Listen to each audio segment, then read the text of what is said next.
So I live in an apartment complex right next to a 7-Eleven, literally about a 2-minute walk from my door. So, since all this quarantine lockdown mess, I've been staying up later than usual, maybe around 2 or 3 a.m. most nights. So last night, a little bit after 12, I had a taste for some chips, and decided I'd just go cross the street to 7-Eleven real quick, which I go to regularly. I make my way over, and on my way in I had to pass this man who was browsing on the Redbox kiosk. I don't think much of it. I go inside, get some snacks, pay, and head out the door. As I'm coming out though, the Redbox man is literally staring dead at me with these scarily bright light blue eyes. But not wanting to freak myself out even more, I say to myself, maybe he's zoned out or something and deep in thought. I wander into La La Land myself sometimes, so by thinking that, I was trying to make myself more comfortable having to walk past this strange man. I'm headed back into my apartment complex, which is on this side of the street. It has a creaky gate door. I realized as I was walking that I never heard it slam behind me, like I always have every time before.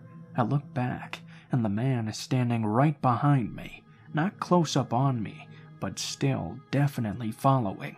Once again, trying to ease my mind, I think to myself that he must be going home. I also noticed though that he didn't have any discs in his hand, for as much as he was at the kiosk the whole time I was in the store, taking my sweet, indecisive time. Not wanting to come off as scared, I kept my same pace. I probably should have sprinted though, because fuck being nice. Anyways, I'm literally just a few steps away from my door, which is upstairs, when the man randomly calls out to me, "Hey, do you have a lighter?" Out of instinct, I turned my head to the fact I knew someone was speaking to me, and responded, "No, I don't, sorry." I didn't want to just go up my stairs, because I didn't want to let this man know exactly which apartment I live in. I was planning on walking around until I lost him, but he asked me another question. "Hey, could I use your bathroom?" "No, sorry, my roommates probably wouldn't be comfortable with me letting someone in this late. I don't have any roommates, but I damn sure didn't want this man getting any ideas thinking I was by myself." I kept on walking, but the man was still following me. I simply asked him, "Do you live around here or something?" "I have a buddy that does, and he was supposed to meet me across the way there, but maybe he fell asleep.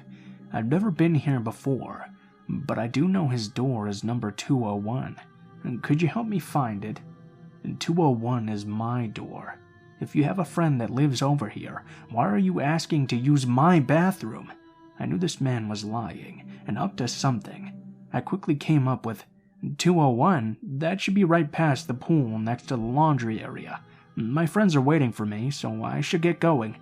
My gut told me to head to my car, though, because what if he watched where I was going and decides to give me a surprise later on? No.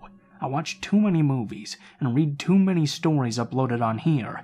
I start heading towards the parking lot, not running but definitely walking way quicker than before. I look back and realize that the man is chasing me at this point. I hurry up and pull my keys out of my pocket. I jump into my car and immediately lock the doors. The man runs up and starts pounding on my driver's side window. "Open the door, you bitch!" I can't help but focus on those creepy blue eyes, but I also notice that he was reaching for something in his pocket. I start up my car before I can see what it is he's going to pull out. I heard a loud pop, but I didn't give a fuck in that moment, as long as I could get the fuck out of his presence. I drove for about 5 minutes down the street to this Arco gas station before I finally called the police.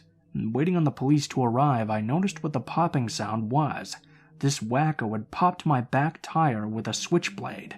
Of course, when the police arrived and checked the area, the motherfucker was long gone. They did question the 7-Eleven clerk, and he let them know that the man had been up there a few times since last week. He'd never been a problem before, but he was obviously homeless. I'm still shook up about what went on last night. I think I'm just gonna chill on late-night trips to the 7-Eleven for a while. This is a bizarre story that happened when I was 16. I never knew my grandparents. They both passed before I was even born, but there was always a little piece of them in my home growing up.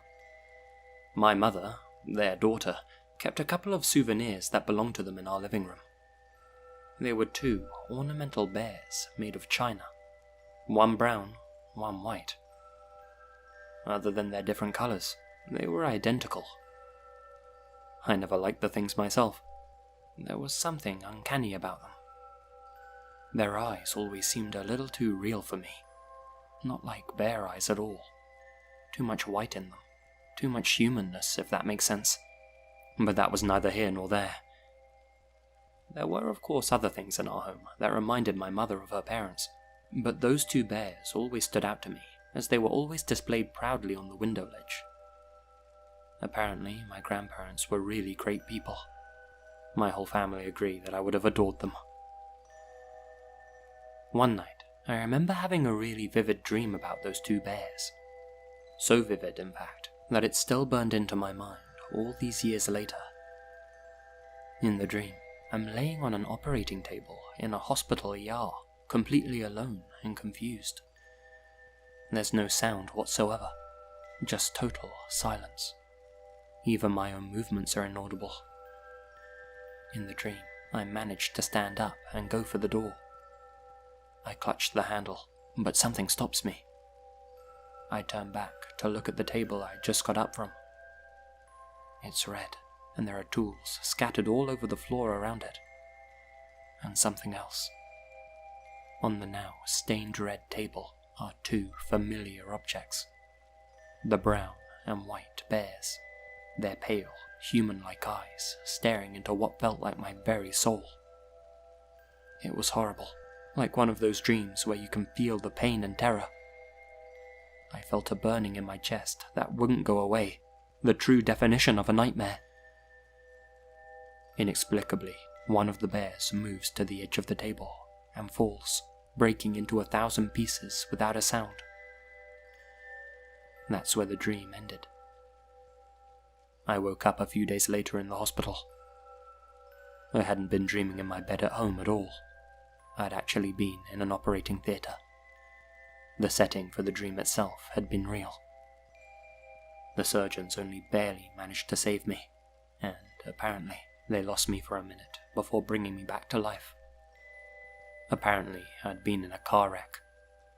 My girlfriend Rebecca had been in the vehicle with me. Her father was driving. The crash was real bad. Neither of them made it. Unbeknownst to me, this had all happened on prom night. I don't remember anything about my prom. Not how I got there, what I did, who I saw. Only the stories that were told to me after the fact. The crash had wiped that night clean out of my mind. A few people said they saw me get into the car with Rebecca's father at the end of the evening. A toxicology report later revealed that our old man had been drinking when he came to pick us up. He always seemed like such a level-headed and responsible guy, so I'll never understand that.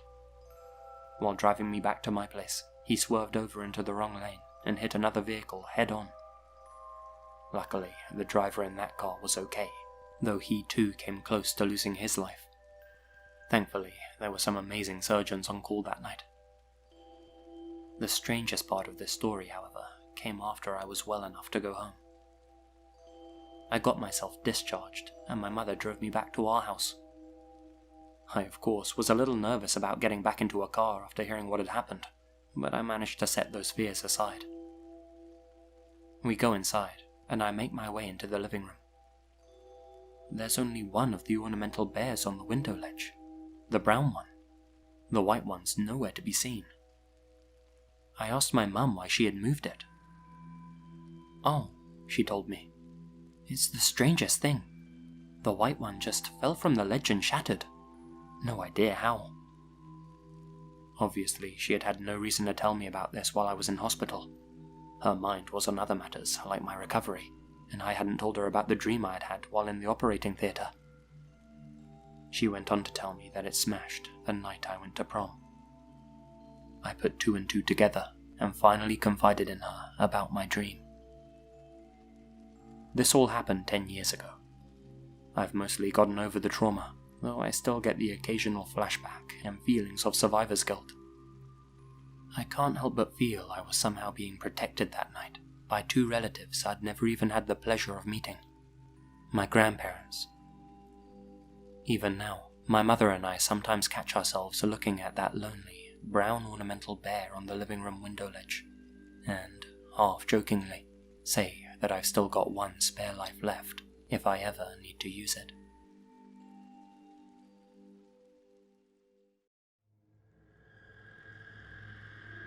Back in 2008, I was taking a long trip through the USA, hitchhiking most of the way to save on travel expenses. At the time, I was in Connecticut and trying to get from New Haven to Hartford. This was actually near the end of my journey, as I'd started on the West Coast and had only had positive experiences the entire way. Friendly strangers offering me rides, kind locals offering me couches to sleep on, the whole shebang. Connecticut, unfortunately, is where my trip turned a little sour, and I finally came to realize the dangers of hitchhiking. Some guy I had just met offered me a ride up to Hartford. Said he was headed there himself, and wouldn't mind a little company on the journey. Sounded good to me. Nothing about him seemed suspicious or anything. Just a normal-looking dude. He was around 40 years old, muscular, like an outdoorsy type of guy. Had a picture of his family on the dashboard, a crucifix around his neck, and spoke real polite and friendly. We started rolling on down the road, and he gets to talking with me. Conversation was light-hearted and jovial, and we spent a lot of the time sitting back and listening to country music on the radio. I asked him what he had been up to that day before he picked me up. He told me nothing major, just saying goodbye to a few friends he had been visiting in the area.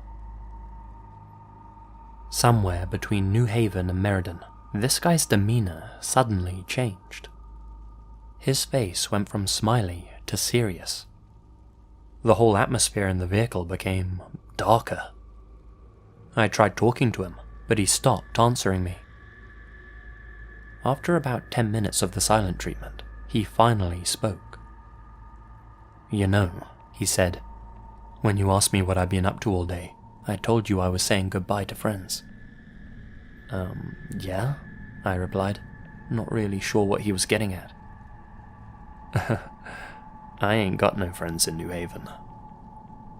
"Oh," I said, a little unsure of how to feel. There was a long pause as I waited for him to tell me the punchline to this joke or whatever he was building up to. He didn't say anything. I waited a good 30 seconds before asking, "So, what have you been doing all day then?" He turned off onto some thin, country road with trees lining either side. This definitely didn't feel right. The guy sniffed, and, with a blank expression, simply replied, "Digging a hole." My heart was pounding fast now, and became faster as we drove further down the lonely road, the surrounding trees becoming more dense. In that moment, I questioned whether jumping out of the car would have been an overreaction. I decided it wasn't. I unbuckled my seatbelt as the guy began gaining speed, opened the door, and flung myself out of the vehicle. I didn't know what this guy had planned for me, but I didn't want to be a part of it. I rolled on the ground, scraped but mostly uninjured. The guy's car came to a complete standstill up ahead of me, and the red reverse lights came on. He started flooring it in reverse, coming back to get me. I darted down the road, back the way we came, all the while with this guy catching back up to me. I had no choice now. I ran into the woods on my right side, where his car could no longer pursue me. I rushed through the foliage and heard the guy slam his car door, hollering about how I was a stupid so-and-so and how I wasn't going to get away. From the sounds of it, he was chasing behind me, though I didn't dare to turn back and look. I refused to stop moving. Adrenaline is a hell of a thing, and it carried me far enough and fast enough for that guy to lose track of me. When I finally felt like I had lost him, I found a spot to lay low and remained hidden in those woods for a good hour or so. I eventually made it back to the main road, found help, and called the police. I gave them a full description of the guy and his vehicle, and, being the sweethearts they were, they gave me a ride to the nearest town. My trip across the USA taught me many things, mainly that most people are inherently good, but I have no doubt I encountered evil that day. The way he was able to shift gears so quickly from friendly to stone cold, that's the part that keeps me up at night.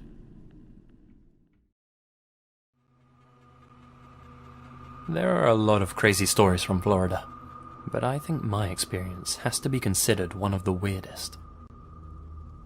It took place 2 years ago on a woody trail in Lee County, and I swear it's 100% true. My girlfriend and I were driving home one night, and at one point or other must have taken a wrong turn somewhere. We were coming home from a weekend break, and were taking an unfamiliar route back. It was dark, and our GPS wasn't working right on the country roads. We were both getting pretty frustrated when, by chance, we saw another car parked up ahead of us in the distance.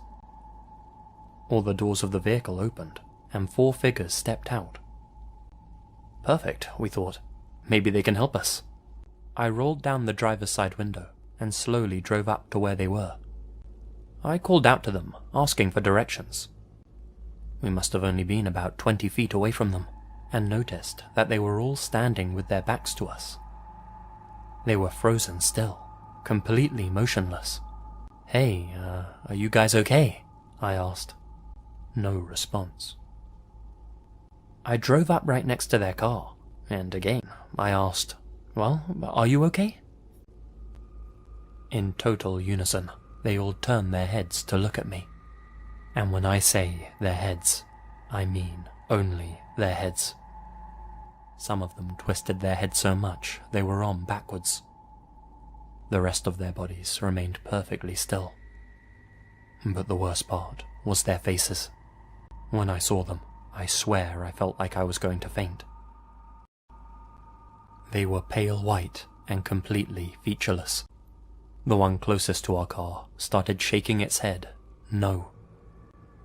Its head was moving very fast and jerky, and only became faster and faster. They all turned their bodies to face us, and started slowly moving towards our car, their movements stiff and awkward. We didn't stick around to see any more. My girlfriend yelled, "Drive!" and believe me, I did. I looked back as we drove off, and they were all standing still again, except for the one that kept shaking its head real fast. Had I been the only one to have experienced this, I would have thought I was going crazy. Hell, everyone I've told has called me nuts. But my girlfriend can back me up, and neither of us will ever forget what we saw in those woods that night. Is there anyone else out there that's encountered something similar? We can't be the only ones.